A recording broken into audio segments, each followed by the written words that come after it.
अस्सलाम वालेकुम। आई मोहम्मद आज़म। I hope so कि आप सब लोग ठीक ठाक होंगे और आपका घर में स्टे जो है वो अच्छा जा रहा होगा। हमारी जो फूड पैकेजिंग की सीरीज़ थी उसमें हमने फूड पैकेजिंग से रिलेटेड पढ़ा, कुछ की उसकी कुछ डिटेल्स, टाइप्स, लेवल्स, बेनिफिट्स वगैरह स्टडी किए। उसके बाद हमने एक्टिव पैकेजिंग को कम्प्लीटली देखा। अब उसके बाद एक दूसरी हमारे पास पैकेजिंग की टाइप है, that is the intelligent food packaging. जो हमारा ट्रेडिशनल पैकेजिंग सिस्टम है वो हमें सिर्फ दो तीन चीज़ें देता है। पहली चीज़ ये कि that protects the product from the external environment, and secondly it helps to communicate with the consumer. However, the intelligent packaging is far beyond this scope of traditional packaging. As the as the difference between the packaging of both systems, the traditional and the intelligent packaging. The intelligent packaging provides some extra benefits, like it tells us the situation of a food product during its transportation, what is the quality of the product during transportation, is that product is damaged or not, is the product is good enough to eat, how longer the product can be remain fresh. तो जो हमारे पास intelligent packaging है ये हमें क्या चीज़ बताती है, ये हमें बताती है जी कि जो भी हमारा पैकेजिंग सिस्टम है, नॉर्मल जो हमारा पैकेजिंग सिस्टम है उससे ये फार बियॉन्ड जाती है। ठीक है, क्योंकि ये हमें बेसिक चीज़ों से अलग एक्स्ट्रा चीज़ें देती है। ठीक है, वो एक्स्ट्रा चीज़ें क्या हैं? ठीक है, ये स्मार्ट पैकेजिंग है। स्मार्ट पैकेजिंग ये किस तरह के, इसमें इंटेलिजेंस भी है और एक्टिव पैकेजिंग भी है। ठीक है, ये हमें इंफॉर्मेशन देती है about the quality of the food during storage and transport, कि जो आपकी फूड प्रोडक्ट ट्रांसपोर्ट हुई है, ठीक है, क्या उसकी क्वालिटी ठीक है। ठीक है, इसमें कुछ सेंसर्स होते हैं। वो सेंसर्स क्या करते हैं, वो सेंस करते हैं कि प्रोडक्ट की जो क्वालिटी है वो ड्यूरिंग ट्रांसपोर्ट उसने वेरी किया है या नहीं किया। ठीक है, उसमें क्या चेंजेस आई हैं। ठीक है, कुछ टिप्स लगी होती हैं। ठीक है, वो अगर पीएच चेंज हो रही है तो वो बता देती हैं, टेम्परेचर चेंज हुआ है तो वो उसका कलर चेंज हो जाता है। तो उससे हमें आइडिया हो जाता है कि ये जो पैकेज हमारे पास आया है ये फ्रेश है या फ्रेश नहीं है। ठीक है, तो इसमें सेंसर्स होते हैं और ये कम्युनिकेट करती है। ठीक है, तो ये वो पैकेजिंग सिस्टम है, it's a packaging system that sensed and communicated. ठीक है, जो जिसमें सेंसेस भी होते हैं और ये कम्युनिकेट भी करता है क्वालिटी से रिलेटेड। जिस तरह बहुत सारे इसकी एप्लीकेशंस हैं। ठीक है, तो जो जिस तरह से हमारी प्रोडक्ट डैमेज होती है उसी उसी तरह से हम उसको प्रॉपर हम उससे उसको सेंस करते हैं। जिस तरह से हमारी प्रोडक्ट जो है वो अफेक्ट होती है उसी तरह से हमारे पास ये पैकेजिंग एप्लीकेशंस होती हैं। ठीक है, जिस तरह हम कहते हैं कि हमारा जो पैकेज है that can that can be damage through the physical environment, physically damage हो सकता है। ठीक है, तो उसका जो है वो टेम्पर एविडेंस होता है। ठीक है, तो वो बताता है कि आपका जो पैक है या जो आपका पैकेजिंग मटेरियल है क्या वो डैमेज हुआ है या नहीं। ठीक है, तो ये इस चीज़ को इंडिकेट करता है। इसी तरह क्वालिटी एंड सेफ्टी इंडिकेटर्स होते हैं। ठीक है, टाइम टेम्परेचर इंडिकेटर्स होते हैं। ठीक है, कि कितना टाइम इसने ट्रैवल किया है, कितने टेम्परेचर पे ट्रैवल किया है, टीटीआईज कहते हैं इसे। ठीक है, इसी तरह फिर माइक्रोबियल पॉपुलेशन को भी मेजर करने के कुछ इंडिकेटर्स होते हैं कि जैसे जैसे माइक्रोबियल पॉपुलेशन इंक्रीज होती जाएगी तो सेंसर में बाद सेंसर्स में कलर चेंजेस होती हैं, बाद सेंसर्स में होता है कि ये आपको इंडिकेट कर देती हैं। ठीक है, इसी तरह गैस सेंसिटिव डिवाइसेस हैं कि कौन सी गैस कार्बन डाइऑक्साइड ज़्यादा हो रही है या ऑक्सीजन ज़्यादा हो रही है। ठीक है, इसी तरह पैथोजन डिटेक्शन के भी कुछ इंडिकेटर्स होते हैं। ठीक है, इसी तरह traceability that's very important factor consider during the packaging of fruits और vegetable. or any product. If you have to recall your product from the market, traceability is a very important factor. तो traceability के लिए हम क्या करते हैं, radio frequency identification chips होती हैं या टैग्स होते हैं, ठीक है, वो लगाए जाते हैं। जिस तरह आपने देखा होगा बाज़ जगहों के ऊपर वो कंप्यूटराइज्ड स्कैनिंग होती है, ठीक है, तो आप उसको स्कैन करें तो आपको कंप्लीट डिटेल मिल जाती है कि ये प्रोडक्ट इस वक्त बनी, इस बैच में बनी और इस डेट तक ये अच्छी है, ठीक है, उसकी कंप्लीट इंफॉर्मेशन बनाने वाला कौन है, ठीक है, वो सारी चीज़ें हमें मिल जाती हैं। तो ये RFID डिटेक्टर्स होते हैं जो यूज़ होते हैं। इसी तरह ये सेम काम करते हैं प्रोडक्ट ऑथेंटिसिटी को डिटरमिन करने के लिए कि एक हिडन डिज़ाइन होता है, ठीक है, जिसको स्कैन करते हैं, जिसको होलोग्राफिक इमेजेस भी कहते हैं या लोगोज भी कहते हैं, ठीक है, तो वो उसको जब आप स्कैन करते हैं तो आपको कंप्लीट इंफॉर्मेशन दे देता है।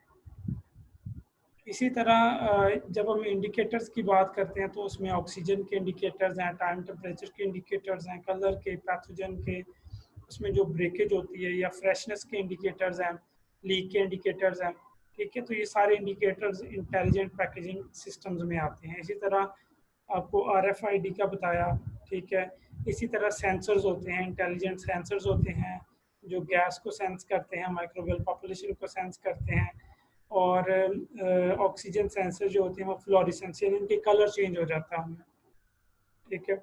ये कुछ हमारे पास सिस्टम्स हैं और ये उनमें जो सब्सटेंसेस यूज़ होते हैं उनकी कुछ एग्जांपल्स हैं। जिस तरह टेम्पर एविडेंस है या पैकेज की इंटीग्रिटी है, तो ये हमारे पास इसमें ब्रीच यूज़ होती है, ठीक है, जो कि इंडिकेट करती है कि ये इसमें टेम्पर हुआ है या प्रोडक्ट डैमेज हुई है या उसका पैकेज डैमेज हुआ है या नहीं हुआ। इसी तरह indicators of quality and safety, product की सेफ्टी और क्वालिटी के इंडिकेटर्स होते हैं, TTIs होते हैं, ठीक है, टाइम टेम्परेचर बताते हैं, गैस डिवाइसेस होती हैं, माइक्रोबियल ग्रोथ चेक करने के लिए भी होते हैं, ठीक है।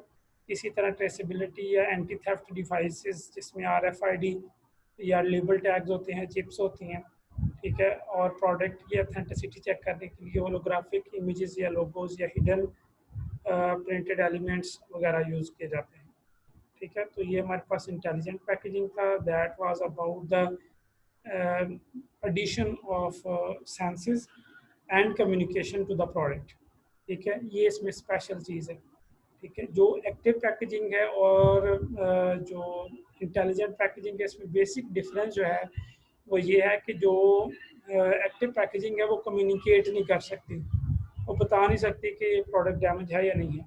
उसमें यह है कि हम प्रोटेक्टिव मेजर्स को अडॉप्ट करते हैं, ठीक है, जबकि इंटेलिजेंट पैकेजिंग में we use sensors and we have a communication system to the consumer, ठीक है।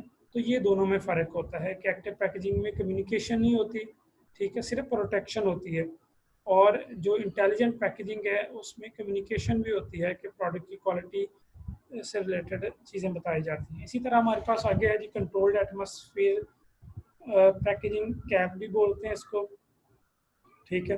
तो इसका बेसिक जो ऑब्जेक्टिव होता है हमने शेल्फ लाइफ को एक्सटेंड करना है, ठीक है। जो भी इन्वायरमेंट होता है, जो एम्बियंट स्पेशली इन्वायरमेंट होता है पैकेजिंग सिस्टम का या प्रोडक्ट का, ठीक है, तो उसकी जो इन्वायरमेंट होता है उसको चेंज करना होता है, गैसियस इन्वायरमेंट को चेंज करना होता है, ठीक है, जो फूड के अंदर हो या उसके अराउंड जो मौजूद हो, तो उसको हम चेंज करते हैं, ठीक है। तो basic objective is to extend the shelf life of food product by altering the gaseous environment in and around the food, ठीक है। तो ये बेसिकली इसमें हम डिफरेंट गैसेस की कंपोजिशन लेते हैं, ठीक है, वो इस हिसाब से हम सेट करते हैं उनकी कंपोजिशन को कि प्रोडक्ट की जो शेल्फ लाइफ है वो एक्सटेंड हो, ठीक है। इसी तरह हम बहुत सारी गैसेस इसमें यूज़ होती हैं, ऑक्सीजन गैस यूज़ होती है, कार्बन डाइऑक्साइड गैस यूज़ होती है और नाइट्रोजन गैस यूज़ होती है, ठीक है। तो ऑक्सीजन जो है इसमें बेसिकली ऑक्सीजन का जो काम होता है, जिस तरह मीट है, मीट के अंदर इसका काम होता है कि इसने रेड कलर को प्रिजर्व करना है, ठीक है, और जो एनारोबिक बैक्टीरिया हैं उनको जो है ना प्रोटेक्ट करना है, ठीक है। कार्बन डाइऑक्साइड इसका बेसिक जो काम होता है मोल्ड और बैक्टीरिया को प्रिवेंट करना है, ठीक है। और नाइट्रोजन का जो फंक्शन होता है, इसने रेंसिडिटी को प्रिवेंट करना होता है और मोल्ड ग्रोथ को प्रिवेंट करना होता है। तो इसलिए ज़रूरी होता है कि हमने तीनों गैसेस को रखना है, लेकिन एक स्पेसिफिक अमाउंट में रखना है। इतनी ऑक्सीजन ना हो कि वो ऑक्सीडेशन क्रिएट कर दे, इतनी कार्बन डाइऑक्साइड ना हो कि वहाँ पे एनारोबिक बैक्टीरिया की ग्रोथ हो जाए, ठीक है। नाइट्रोजन इतनी ज़्यादा ना हो कि पंजेंट स्मेल आ जाए, ठीक है। तो इसलिए हमने इनकी जो है ना वो अमाउंट को एक स्पेसिफिक लेवल तक रखना होता है, ठीक है। तो डिफरेंट चीज़ों के लिए यूज़ होती है, फ्रेश मीट के लिए, पोल्ट्री के लिए भी, ठीक है। और डिफरेंट अदर प्रोडक्ट्स के लिए भी यूज़ किया जाता है। इसी तरह मॉडिफाइड एटमॉस्फेरिक पैकेजिंग है, मैप बोलते हैं इसको जी। तो ये इंक्लोजर होता है of the food product in a package in which the atmosphere has been change by altering the proportion of carbon dioxide, oxygen, nitrogen, water vapours and trace gases, ठीक है। तो इसमें हम कुछ चीज़ों का इजाफा करते हैं, जिस तरह कार्बन डाइऑक्साइड है, ऑक्सीजन है, नाइट्रोजन, वाटर वेपर्स हैं और डिफरेंट अदर ट्रेस गैसेस होती हैं, ठीक है। तो इसके दो काम होते हैं, एक तो इसने माइक्रोबियल ग्रोथ को लिमिट करना होता है और दूसरे जो बायोकेमिकल प्रोसेस हो रहे होते हैं उनको स्टॉप करना होता है, ठीक है। इसमें गैस गैस जो है वो गैस फ्लश पैकेजिंग यूज़ की जाती है। इसमें से एयर को रिमूव किया जाता है और उसको मिक्सचर ऑफ गैस से अल्टर कर दिया जाता है, यानी मॉडिफाई कर दिया जाता है, ठीक है। जो कंट्रोल्ड एटमॉस्फेयर था उसमें था कि हम उनकी कंसंट्रेशन को कंट्रोल कर रहे हैं। तो इसमें क्या होता है कि हम एक नया सिस्टम इंट्रोड्यूस करवाते हैं गैसेस का जो है वो चेंज करके, ठीक है। तो इनिशियल एप्लीकेशन जो है इसकी जो थी वो air with no further control on the atmosphere, यानी इसमें हम एक ऐसी एयर को इंट्रोड्यूस करवा रहे थे जिसके ऊपर जो है ना वो हमारा फर्दर कंट्रोल नहीं था, ठीक है। इसको गैस फ्लशिंग भी बोलते हैं, मैप को और कैप को, ठीक है। मैप में हम क्या करते हैं कि गैस को इंट्रोड्यूस करवाते हैं, ठीक है, पैकेज के अंदर जो पहले से मौजूद गैसेज हैं उनको जो है ना वो रिप्लेस करने के लिए। यूएसए में 80% जो है वो बीफ जो है जो जाता है रिटेलर तक उसको वैक्यूम पैक किया जाता है।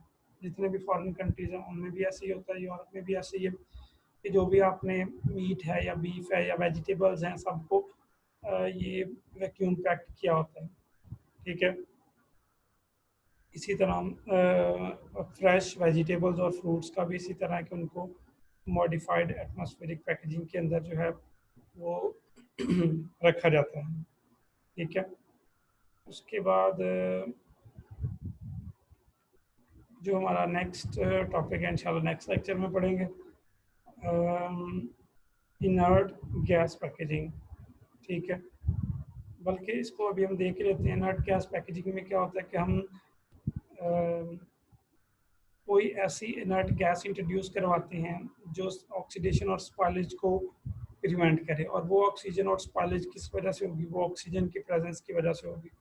तो हम ऑक्सीजन को रिप्लेस कर देंगे किसी भी अनर्ट गैस के साथ, जिस तरह नाइट्रोजन है इसके साथ हम उसको रिप्लेस कर देंगे, ठीक है।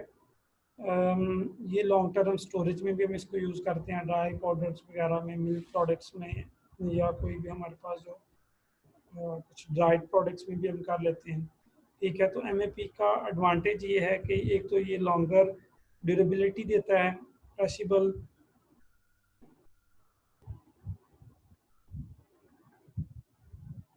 फूड और फूड्स को, ठीक है। दूसरा ये स्पॉलेज को कम करता है, ठीक है। माइक्रोबियल ग्रोथ को प्रिवेंट करता है और उसके जो नेचुरल फॉर्म है या टेक्सचर है उसको प्रिवेंट करता है, ठीक है। जितनी भी उसकी न्यूट्रिशनल वैल्यू होती है उसको प्रोटेक्ट करता है, कलर को प्रोटेक्ट करता है, ठीक है। और ये इसके बेसिक एडवांटेजेस हैं, ठीक है। उसके बाद इंशाल्लाह ताला हमारा नेक्स्ट जो टॉपिक होगा that will be the vacuum packing, ठीक है। तो और इसके साथ होगा हमारे पास एक और टॉपिक है छोटा सा, ठीक है। तो इंशाल्लाह ये दोनों टॉपिक्स को हम कवर करेंगे हमारे नेक्स्ट लेक्चर में, ठीक है। तो काइंडली इन लेक्चर्स को ज़रूर जो है ना वो देखें, सुने, ठीक है, और पढ़ें, ताकि आपको प्रॉपरली जो है ना वो ग्रिप हो सके अपने जो है वो लेक्चर्स के ऊपर, ठीक है। तो इंशाल्लाह नेक्स्ट लेक्चर में मुलाकात होगी जी। अल्लाह हाफिज़।